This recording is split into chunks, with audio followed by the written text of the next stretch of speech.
Hello and welcome to an FX Times daily video recap. I'm CMS Forex market analyst Nick Nassad. Today's Thursday, November 19, 2009. The euro and other higher yielding currencies declined against the dollar and yen in today's trading as riskier assets fell out of favor on concerns about the slow pace at which the world economy is exiting the recession. We had some slumping equities in Asian and European trading, and commodity prices were down as well, which pushed investors back into the US and Japanese currencies. US stocks were down as well, but as we look at the euro-dollar pair, we do see that we have found some support around 1.4850, and then the euro has actually managed to win back some of its earlier losses. There was also some increased risk aversion as several countries, and overnight notably Brazil and South Korea, were two that took steps to help local firms better manage foreign exchange risks. Indonesia earlier this week considered some capital controls to help quell depreciation of its currency, and this is beginning to be a theme as the very low dollar and the very low yuan are hurting local economy, especially those that are reliant on exports. But mainly, currency markets were driven by the weak performance in stocks. And if we look at the euro-dollar pair, though, we did remain within our established range that we've seen throughout most of November between 1.48 and around 1.50, though we didn't actually reach any of those support or resistance boundaries.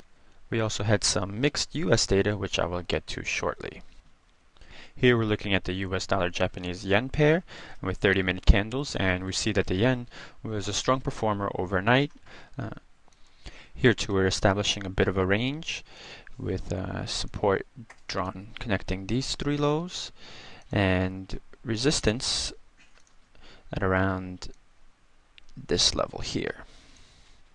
Now we broke through an important support early in the week around 89.50, which goes back to the lows connecting from November 1st and November 11th. So we're seeing the yen holding on to these gains below the 89.50 level now. Now let's take a look at some fundamentals.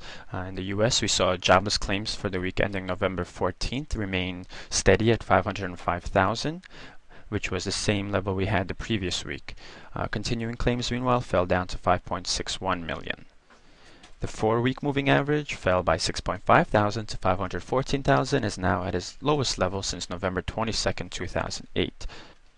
So even though initial claims still remain high enough that the labor market will likely lose jobs overall this month, though economists are now looking for the figure to dip below the 500,000 level as a sign that the economy may begin to start adding jobs.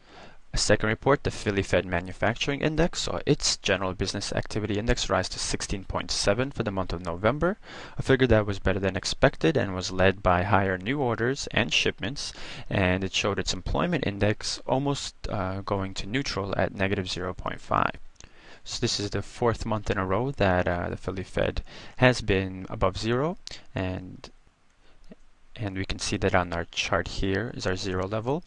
And now we're approaching the 20 area, so this is the highest level we've seen since going back to July 07.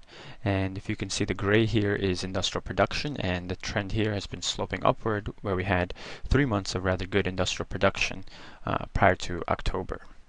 Finally, we had the Conference Board Leading Economic Indicators Index, which for October rose 0.3%, the 7th straight month of increase, though the figure was smaller than expected. 6 of the 10 leading indicators increased, with the most positive being the interest rate spread, the inverted trend in jobless claims, and stock prices. On the downside, we had lower consumer expectations and building permits. So overall, we had relatively good labor market data, an improved manufacturing report, but our leading economic index was smaller than expected. Still, stocks in the US opened much lower, and for the day we're down about 1% on the Dow Jones index, and S&P and Nasdaq were off 1.3 and 1.6% respectively. We also saw oil fall more than $2, so we did see risk aversion despite what seemed to be okay economic data. In a look at the pound-dollar pair, we saw the pound sliding in today's trading until it found support near 1.66. That's about a 250 pip declined from its high in yesterday's session.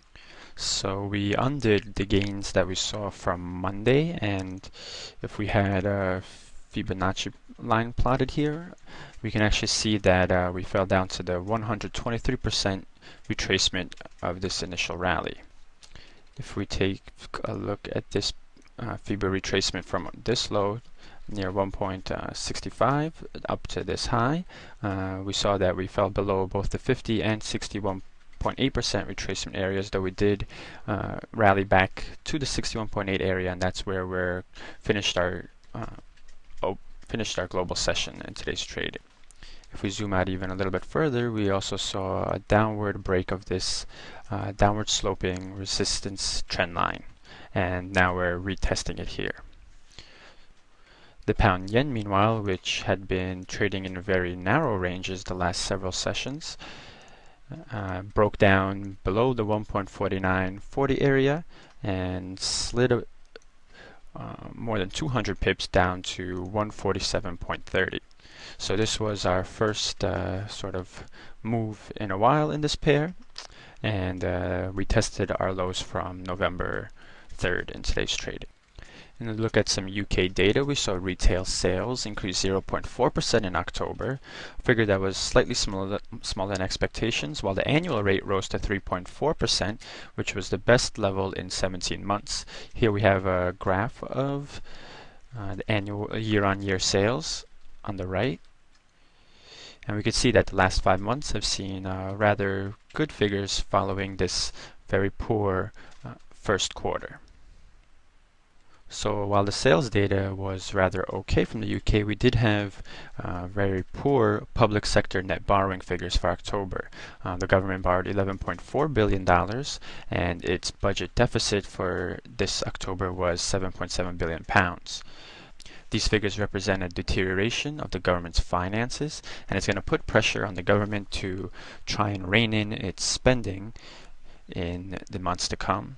It's also worrisome for agency ratings, because it's the debt for the UK could begin to be questioned.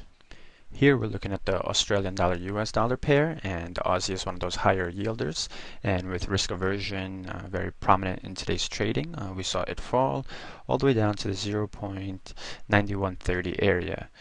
We broke a upward sloping line of support that had connected our lows for this week, right here around 0.9250, and our resistance came from this level on November 5th. So we had acted as resistance before. We broke it about 2 weeks ago, and then now we're retesting this 0.9150 area as support.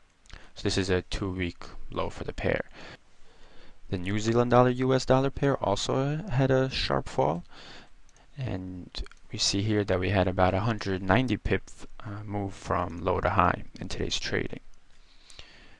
Now, the New Zealand dollar's fall was highlighted by growing discontent in the country with the government's inability to control foreign exchange fluctuations, and concerns about a strong New Zealand dollar, which could hamper New Zealand exports. In our final pair for today, the US dollar Canadian dollar pair extended its gains from late yesterday's trading until it reached close to the 1.07 area. We saw a break of a downward sloping resistance trend line that had connected these three highs right here at the 1.0580 area.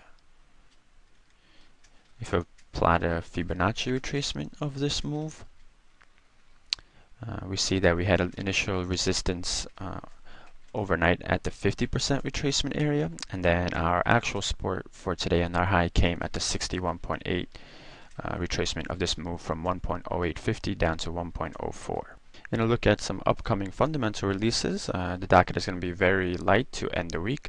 Tonight we'll have the Bank of Japan and having its interest rate decision, while overnight we just get Germany producer prices, and there are no key releases from the US or Canada tomorrow.